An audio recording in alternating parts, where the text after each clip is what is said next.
Okay. Much of Texas' colorful history stems from the time period between Texas as a Mexican colony and Texas as its own independent nation. One such story is that of the Yellow Rose of Texas. Many have heard this tale, but few know of the heroic and sultry story of Emily Morgan. Emily West, as she was known before moving from New York to Texas, became an indentured servant for a very wealthy and influential man known by the name of James Morgan. When she arrived in Texas, she assumed his last name, as was the custom with most indentured servants at the time period. James Morgan was a very wealthy and influential man who supplied many crops and cattle to General Sam Houston's army. So much so that General Sam Houston decided to make him a colonel in his army and stationed him out near Galveston, which is a bit away from the San Jacinto River. On one such day, while James Morgan was away, General Santa Anna arrived at Morgan's Point and proceeded to capture Emily Morgan and another indentured servant known only by the name Turner.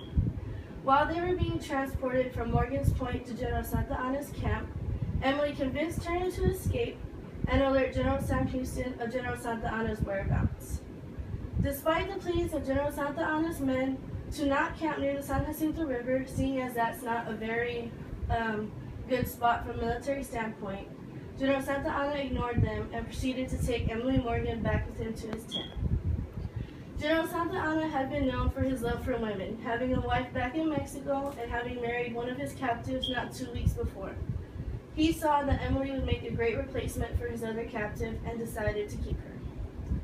While the rest of his men were sleeping and General Santa Anna had Emily in his tent with him, General Sam Houston arrived and proceeded his attack on the Mexican army.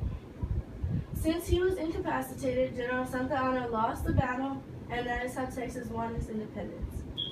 Many things have been written about Emily Morgan from here, found as far as New England from this time period. There is a hotel here in San Antonio with her namesake, and as we all know, the Yellow Rose of Texas was written about her. All right.